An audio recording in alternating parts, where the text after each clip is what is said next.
Hola, buenas tardes. Mi nombre es Lina Serna.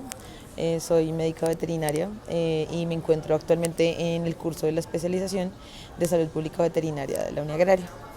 Eh, bueno, profesor, primero le voy a pedir disculpas si de pronto se llegan a escuchar algunos ruidos de fondo, eh, porque pues estoy en un lugar donde hay un poco de gente. Entonces, primero le pido disculpas por eso y bueno, pues como tal ya vamos a empezar a hablar del tema a tratar, que son las limitaciones que tiene la ciencia.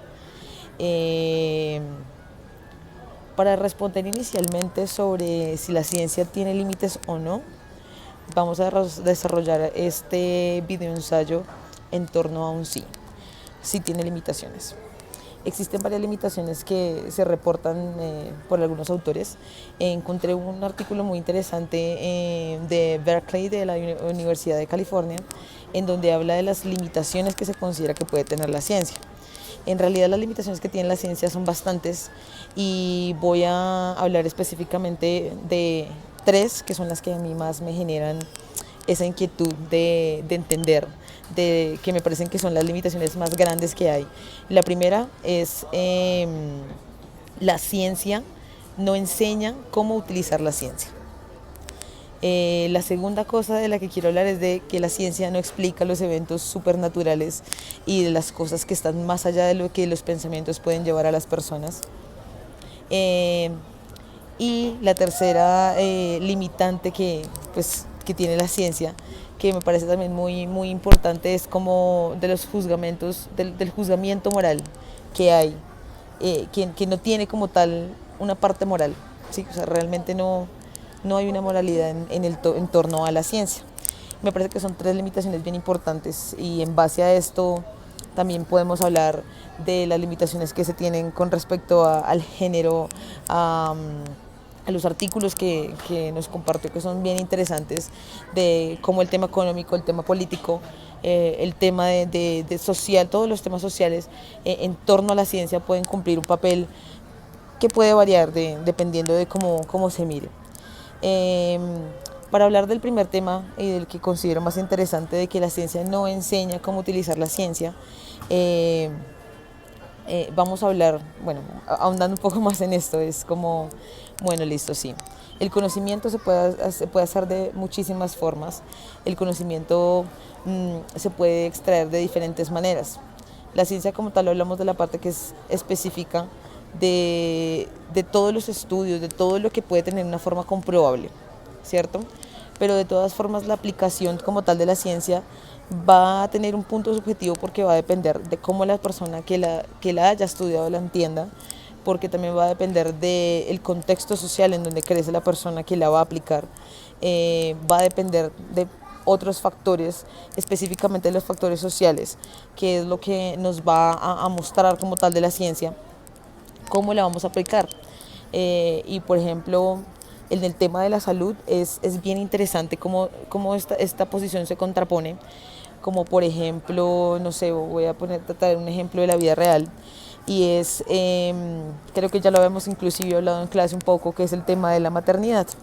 Sí, científicamente se tienen ciertas especificaciones de cuánto puede durar una gestación, de cuáles son las cosas que una mujer podría o no podría hacer porque generan riesgos para la salud, y estos riesgos se han medido de forma cuantitativa, no solamente de forma cualitativa, en la que podemos hablar, no sé, del riesgo que hay de una persona que consume alcohol, de una persona que fuma estando en estado de gestación, pero sin embargo existen diferentes aplicaciones dependiendo del lugar donde uno haya nacido.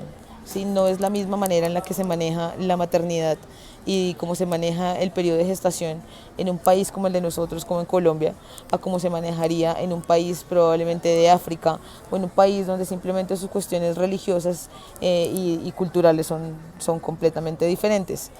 Entonces es allí donde la aplicación, a pesar de que puede que existan miles de artículos, de que existan estudios con muchas poblaciones, con números exactos, donde podemos medir prevalencias, incidencias de ciertas enfermedades, de ciertos, eh, por ejemplo, los contaminantes que hay durante la gestación, podemos medirlos, podemos saber cuáles son, pero en realidad cuando en una cultura simplemente lo ven con unos ojos diferentes, la aplicación va a ser completamente diferente, a pesar de que el conocimiento esté.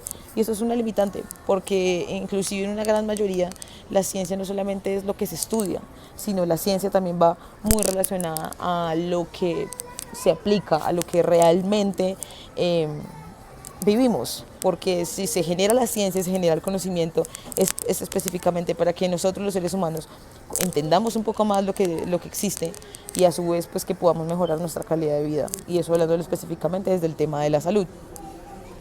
El otro tema es de lo que podríamos llamar eventos sobrenaturales, eventos, fenómenos que en muchas ocasiones no tienen una explicación. Y aquí es donde quiero contraponer el artículo de donde hablábamos de las enfermedades huérfanas, de que se mencionaba sobre las enfermedades huérfanas, enfermedades de difícil tratamiento, enfermedades que por simplemente no tener una gran población que la padece se dejan de volver temas de interés para las personas y para la ciencia como tal. Y entonces empiezan a haber vacíos de que no se entiende realmente por qué ocurren. Y en muchas ocasiones cuando se empiezan a hacer los estudios de estas enfermedades huérfanas, el limitante económico y algunos otros limitantes pueden llegar a generar que simplemente no se lleguen a respuestas, que se sigan teniendo posiciones que realmente no se entienden. Y aquí quiero traer otro ejemplo muy importante que me parece interesante para mostrar realmente la limitación que tiene la ciencia, y es cuando hablamos de las patologías que consideramos de origen idiopático. Una de las enfermedades que se mencionaba en el artículo son las enfermedades de los trastornos del sueño. Las enfermedades de los trastornos del sueño muchas veces no tienen ninguna explicación. Simplemente la persona padece este trastorno. Se pueden hacer muchos estudios, de hecho se ha demostrado que algunas enfermedades inmunomediadas como la esclerosis múltiple y otro tipo de patologías pueden estar relacionadas con la presentación de estos trastornos del sueño. Sin embargo, existen algunas personas que a pesar de que les hagan todos los exámenes y todos los estudios correspondientes, siguen teniendo su problema del sueño. Se puede diagnosticar por medio de algunas pruebas que pueden mostrar que existe como tal este déficit, pero nunca se entiende la razón. Entonces, ¿hasta qué punto puede llegar realmente la ciencia? ¿Hasta qué punto realmente puede contraponerse si tiene límites o no tiene límites? Ahí es donde los ejemplos pues como que pueden ser muy claros. En conclusión, la ciencia tiene muchas limitaciones, y no solamente las tres importantes que mencionaba, que era la moral, el tema de cómo se aplica y también algunas otras cosas, sino limitaciones muy grandes a la hora de entender los estudios. Sí, o sea, las limitaciones que tiene la ciencia son bastantes y siempre van a estar ahí.